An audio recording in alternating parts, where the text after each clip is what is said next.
আজকে আমি তোমাদের দেখাবো পেলিং এর অরেঞ্জ গার্ডেন এবং রিম্বি নদী। এই অরেঞ্জ গার্ডেন কিন্তু পেলিং এ খুব বিখ্যাত, কিন্তু আমরা যখন এসেছি মানে এপ্রিল মাসে তখন কিন্তু কোনো অরেঞ্জ ছিল না।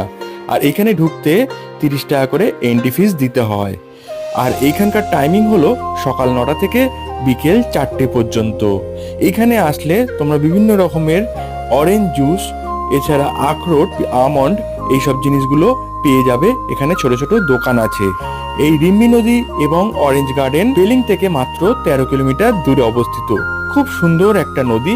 এবং এই রিম্বি ফল যেটা আগের দিন দেখালাম তার থেকে 1 কিলোমিটার দূরে অবস্থিত। তাই পেলিং আসলে অবশ্যই তোমাদের সাইট সিনের মধ্যে এই রিম্বি নদী এবং অরেঞ্জ গার্ডেন রেখো। আর তোমরা যারা অক্টোবর থেকে ফেব্রুয়ারি মাসে আসবে তারা কিন্তু অরেঞ্জ গার্ডেনে প্রচুর অরেঞ্জও দেখতে পাবে। ভিডিওটা ভালো লাগলে লাইক করে দিও এবং আমাকে ফলো করে রেখো।